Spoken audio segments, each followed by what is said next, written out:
In June 2026, the United States and Iran stood on the brink of ending a catastrophic 100-day war. Official statements from Washington claimed a historic 14-point peace treaty would be signed on Sunday, June 14th.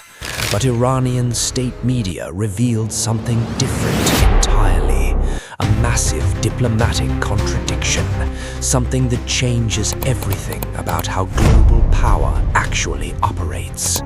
To understand what really happened, we need to go back to the darkest days of the naval blockade.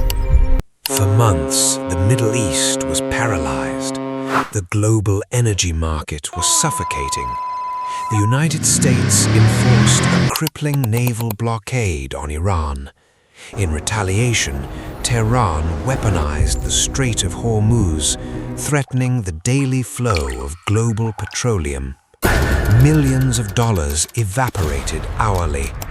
The combatants finally agreed to the Islamabad Memorandum of Understanding, brokered in the shadows by Pakistan and Qatar. The stakes were absolute. Sign the deal or trigger a total regional meltdown.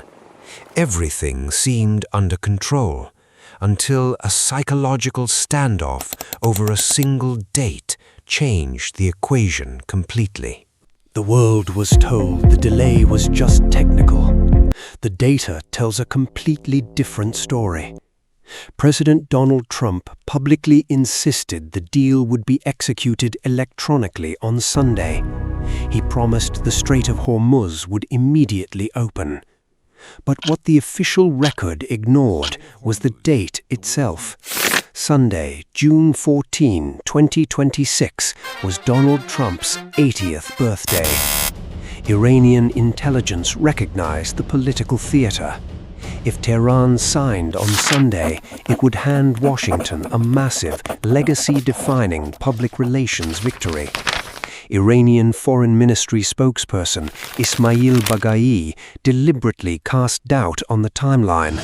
As negotiators from Qatar frantically flew into Tehran, a new player entered the board: the State of Israel. Israel fundamentally opposed the structure of the emerging ceasefire, fearing it left the Iranian proxy, Hezbollah, intact.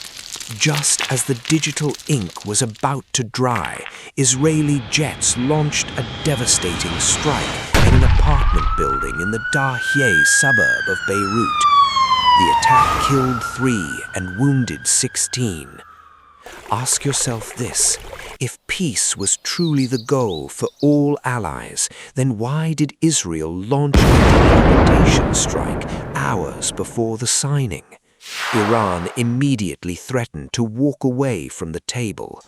The attack forced an enraged President Trump to call Israeli Prime Minister Benjamin Netanyahu. The American president bluntly told his ally to stand down, stating he had no judgment. Stay with me, because what comes next is the part that nobody talks about.